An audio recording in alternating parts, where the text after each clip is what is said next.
Inilah sorghum, tanaman serealia yang tengah didorong Presiden Joko Widodo untuk ditanam di Indonesia untuk mendukung ketahanan pangan. Di Kabupaten Bandung, ada lahan seluas 2.000 meter persegi yang ditanami sorghum dalam tahap demplon. Menurut Neneng Supriyati Ningsih, ada 3 varietas warisan Abah sorghum yang ditanam di Kampung Sorghum, yaitu tongkol jagung, mayang mekar, dan talaga bodas. Semua jenis bibit tersebut sudah disebar di hampir seluruh Indonesia. Saat ini Neneng hanya memuliakan turunan dari ketiga varian tersebut, salah satunya Bio Guma 1. Dirinya pun berupaya memperluas penanaman sorghum dengan cara inti plasma ke petani sekitar Kampung Sorghum. Bahkan sekarang bibit dari Kampung Sorghum sudah sampai di seluruh Indonesia.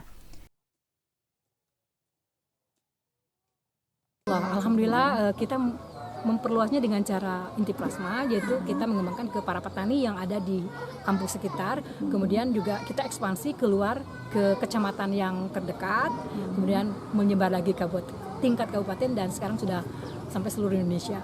Ya, bibit dari Abah sudah menyebar. Iya. Kalau yang di Kabupaten Bandung di sini sendiri ada sekitar berapa hektar? Untuk Kabupaten Bandung kurang lebih 57 ya. 57 itu baru dalam tahap masih awal. Dan target kita adalah 4.000 hektar untuk Jawa Barat, insya Allah. Neneng pun mengungkapkan saat ini sorghum masih sedikit ditanam dan dikonsumsi di Indonesia, Jawa Barat khususnya, karena faktor kebiasaan. Menurutnya, sorghum sangat terkenal pada tahun 1965 saat masyarakat kesulitan mendapatkan beras. Saat ini pun tantangan untuk penanaman sorghum adalah menipisnya lahan. Tapi saat ini di Jabar sudah dibuka banyak lahan tidur yang bisa digunakan untuk penanaman sorghum. Karenanya, menurut Neneng, saat ini yang terpenting adalah bagaimana mengedukasi petani.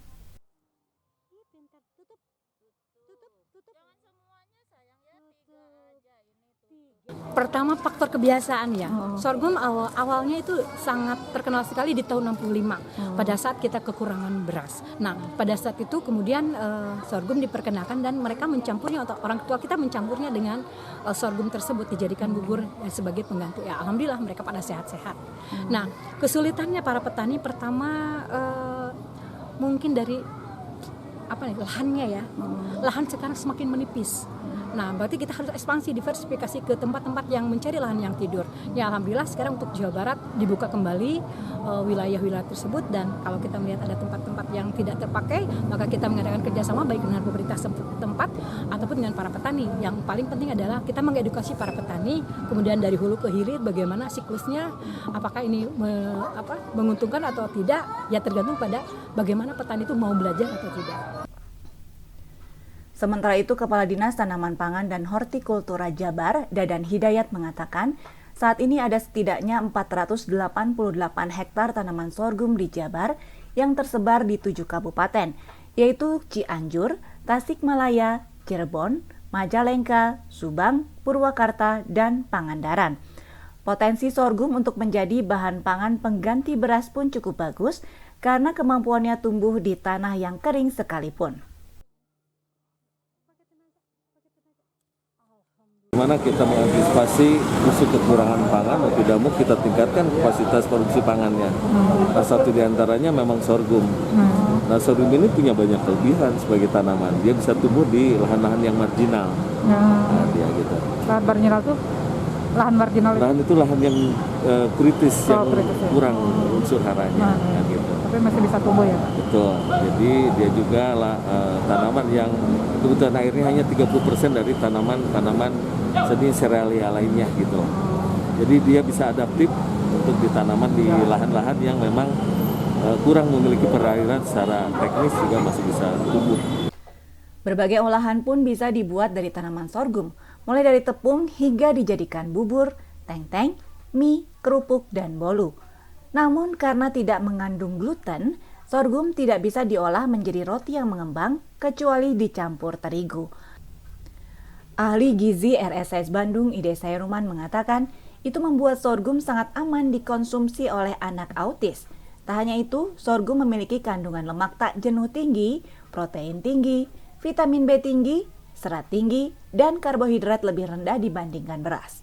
Karenanya, sorghum bisa mengurangi resiko diabetes dan kolesterol. Namun karena kandungan seratnya yang tinggi, bagi sebagian orang, sorghum akan membuat feses menjadi keras. Karenanya disarankan untuk banyak mengonsumsi air mineral setelah mengonsumsi sorghum.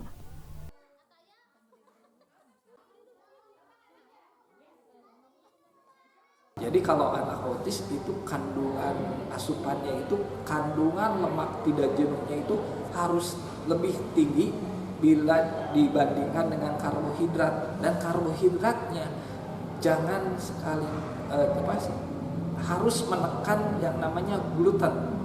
Tetapi karena sorghum ini free gluten, jadi aman sekali untuk anak autis, itu pertama.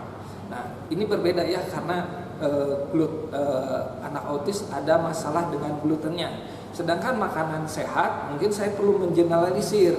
Mengeneralisirnya di sini, sorghum itu kan pertama kandungan vitamin B-nya tinggi, kandungan seratnya juga tinggi. Nah, karena kandungan seratnya yang tinggi, ini jadi bisa ketika sorghum ini dikonsumsi, terutama serat kasar, di mana serat kasar ini akan memberi masa di lambung lebih lama. Apabila di lambung lama, maka orang tersebut akan tahan lapar lebih lama bila tidak dibandingkan dengan orang yang mengkonsumsi sorghum. Itu pertama. Jadi pertama asupan kalorinya bisa tahan lama karena seratnya lama, di lambung lebih lama. Ketika masuk ke usus, ini kan sorghum ini sumber karbohidrat, lalu kandungan seratnya tinggi, serat kasar, maka diserap oleh ususnya itu agak lama juga, atau bahasa medisnya nilai indeks glikemiknya rendah, yang notabene akan menaikkan gula darahnya itu tidak cepat bila dibandingkan dengan nasi. Sorghum pun menjadi salah satu bahan pangan substitusi gandum yang saat ini terpengaruh perang Ukraina-Rusia, sehingga Presiden Joko Widodo mulai menggencarkan penanamannya untuk ketahanan pangan Indonesia. PLT Kepala Bank Indonesia Jabar, Bambang Pramono pun mengungkapkan, ketahanan pangan menjadi hal yang penting karena mempengaruhi inflasi. Jika inflasi terkendali, Jabar pun akan aman dari resesi global pada 2023. Paling gampang kalau kebutuhan pangan di suatu negara atau daerah terpenuhi, insya Allah nggak akan ada masalah kan gitu kan. Yang tadi Pak UU bilang, ya orang nggak butuh handphone, ya nggak juga begitu sih, tetap butuh handphone. Tetapi kalau perut itu aman, insya Allah kita masih bisa hidup dalam kondisi seperti apapun, kira-kira seperti itu. Makanya ketahanan pangan itu menjadi penting. Kan kalau ketahanan pangan dampaknya banyak, ada masalah gizi, ya kan, masalah kemiskinan. Pangan yang sebenarnya bisa melibatkan banyak masyarakat banyak, itu mereka bisa makan aja, nilai tukar petani segala macam, indikator dari produsen dan dari konsumen bisa beli, itu kan berarti kesejahteraan minimum masyarakat bisa kita jaga kan. Inflasi juga.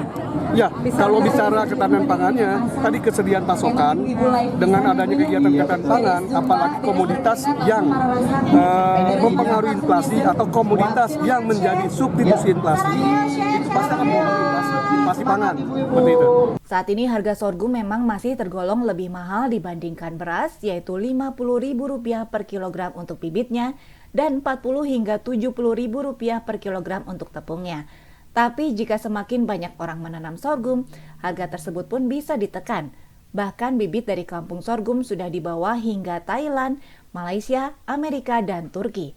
Bahkan Neneng yang merupakan putri abah sorghum mengatakan, tahun 2023 dirinya menargetkan untuk mengekspor sorghum melalui kerjasama dengan beberapa perusahaan. Budi Hartati, Bandung TV.